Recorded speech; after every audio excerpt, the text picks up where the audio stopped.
And so, without further ado, Miss Barbara Arthur. Thank y'all. Glad to be with you tonight. Barbara Arthur, I'm married to Warren Arthur. We reside in Hartsville, South Carolina, my husband's hometown. We have 8 children. We are a blended family of 8 children and 7 grandchildren. I am an insurance agent, and my husband and I own a small business in Hartsville, a small insurance business. So when we talk about small businesses, it's something very dear to us because it's our livelihood. And right now, this administration is at war, not just with our military and our police and our children and our schools, but also against the middle class and our small businesses. As I've campaigned across our district, which is a very large district, I've talked to many small business owners who have literally have closed shop because they just cannot afford to keep their businesses. My former pastor, he owns a market, catering business, restaurant, and last year he took a loan from the IRS. And just recently he received a letter saying that it was demanded to be paid in full. And they told him, they said, if you pay on time, you won't have any problems. And he said, Barbara, I did not miss one payment. I was never late, but they're demanding that we pay for it in full. And he says, I can't do that. He says, this is everything we have. We will lose everything because if they get a judgment, then they levy. There's an attack on our small businesses. And as I'm campaigning in the small towns of Bishopville and Dillon and Marion and Chesterfield, yesterday I was in Loris, but I spoke with a small pharmacy owner, and he's like, they're trying to close the small pharmacies because all these contracts, all these drug contracts are now with the larger companies, CVS, Walgreens, Walmart. There's an attack on our small business. And just recently I found this on the internet.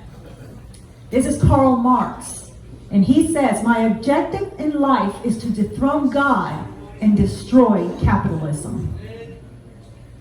Again, my objective in life is to dethrone God and destroy capitalism. And I see that happening right before our eyes. I happen to love God, and I happen to be very grateful for capitalism because it's what enables us to achieve the American dream. So I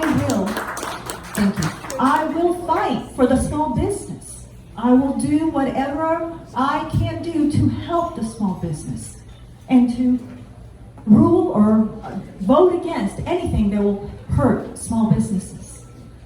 I'm also a Christian speaker. For 24 years, I have been in full-time ministry.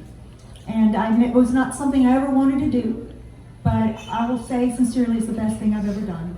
And right now, what we need in Congress are God-fearing Christians who will not cower before man because they know who they serve.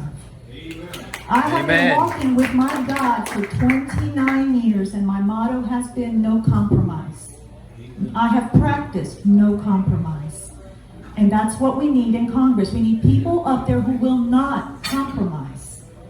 I do not fear man because God tells us clearly in the Word that man is like grass. He's here today and gone tomorrow. But fear God. And I fear Him, and I will not compromise because I love the Lord, and He is the one that I have to answer to. I'm also a homeschool mom. I have homeschooled for 15 years. I never wanted to. It was not something I signed up for, but I knew the calling and I had to submit. It was the best thing I've ever done. So I will fight against government control in our schools. I will not ever vote for anything allowing the government to interfere in state and local government. I believe that schools' choice, and I would vote for school choice, and I believe that schools should be run by parents, local government, and state government. And as the lady said earlier, the federal government needs to stay out. And being a homeschool parent, I understand how important that is. And I'm going to fight because I believe we may come to a time where they're going to dislaw homeschooling. I'm going to fight against that. And I can see that coming in the very near future. I also have my campaign literature that's probably in front of you. And I'm just going to go down because many people ask me, can you talk about anything else besides communism? Let me tell you something.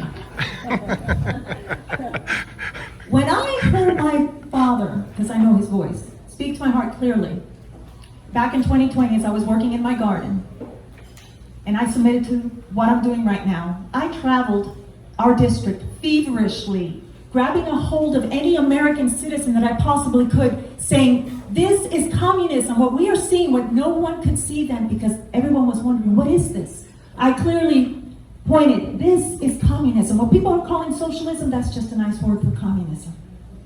I wore out a pair of Dance Co. sandals because I want to go to Washington? No, I'm not a politician.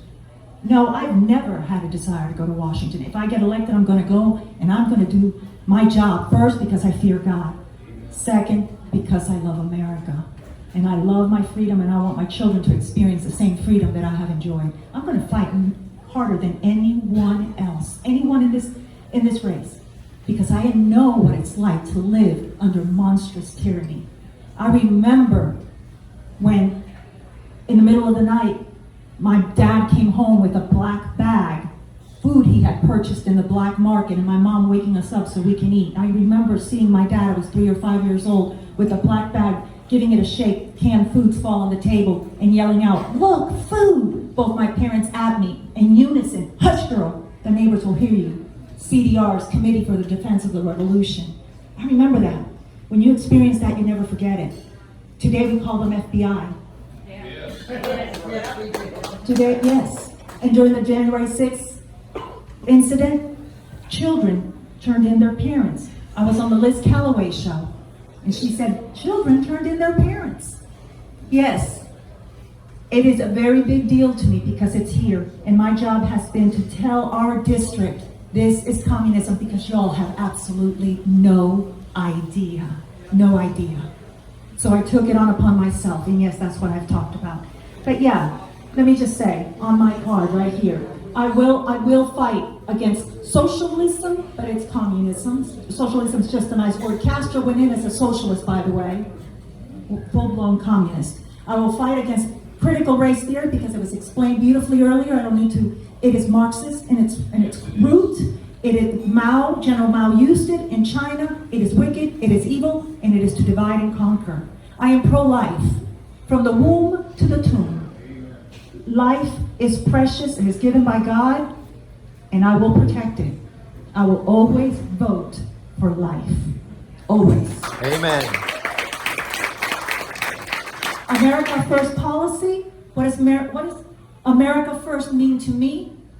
Honoring our veterans. That's what America First means to me, because without them, we would not have an America. So to me, we honor the men and women who put their lives on the line for our freedom. And to do anything else than that is shameful. Our men and women should not be out in the streets. Our men and women, when they come back from combat or serving, should have the very best. They should have the best jobs. They should have income. They should have care, mental care, physical care. Whatever it is they need, they should be taken care of. And if God allows me to serve, I will work tirelessly for our men and women in uniform because I am grateful for my freedom. Second Amendment, I love to say that if Cuba had a Second Amendment, it would not be in the mess that it's in. That's right. All of our amendments, I stand for our Constitution. It is very important. I am grateful for our Constitution. The role of government is to protect our freedom. Our freedom is not given to us by government. Our freedom is given to us by God. And the role of government is to protect it. Amen. Amen. Religious freedom with all my heart. Because I love God and I believe that this country was founded on Christian principles. I will work tirelessly to secure that, to work towards that. I am not ashamed. I know who I serve. I know who I fear, and it is not man. I do not fear man. I fear God. who holds my breath in his hands. If you vote for me, I will be taking God to Congress with me. Pro-Trump immigration policies, I'm 100% in agreement with them. My mother stood in line for 23 years to come here legally. I understand legal immigration. We struggled, we suffered for legal immigration. Right now, the state that we're in, I heard Congressman Ralph Norman say on the radio, he said, they're not telling you the numbers. It's more like 4 or 5 million. We cannot afford that right now. At the moment, I think there needs to be a pause on legal immigration till we get this mess straight. I am for deportation. I am definitely for deportation. Veterans, I've covered that. I believe we owe them a heartfelt gratitude, and we owe them whatever they need. We owe it. We owe it to them. Law and order, it's under attack, because that's what communists do. They are attacking our men and women in uniform, our police officers. Here in Horry County, we need strong police. I am for our police and our military. We need to provide them with the best equipment, state of the art. They need more funding. I am for, let's do whatever we can to build our police and military. This administration is doing everything they can to destroy our military, including all these companies that Donald Trump put an executive order on these companies with trading with these companies. And the moment that Biden got in there, he took it, he rescinded it. Why? These companies that we're trading with in New York, the trade exchange, what do you call it? Oh, thank you, the trade, yeah. We are funding the CCP military. And how is our military? They're killing our military. And they're sissifying them, too, with this wokeness. Sissifying them. It's the truth. Thank you. I believe in election integrity. One fraud is too much. One is wrong. That's it. And government transparency. I believe we need to be talking to our constituents. I believe we need to let our constituents know what's going on a weekly basis. I believe in government transparency. I would love billboards, digital billboards. Let people know what's happening. Why not? I mean, I think that's and emails and blogs and anything, town hall meetings. But I love digital billboards, letting people know what's going on. School choice, you know where I stand on that. I'm a homeschool parent. I will fight for it. Thank you so much for your time.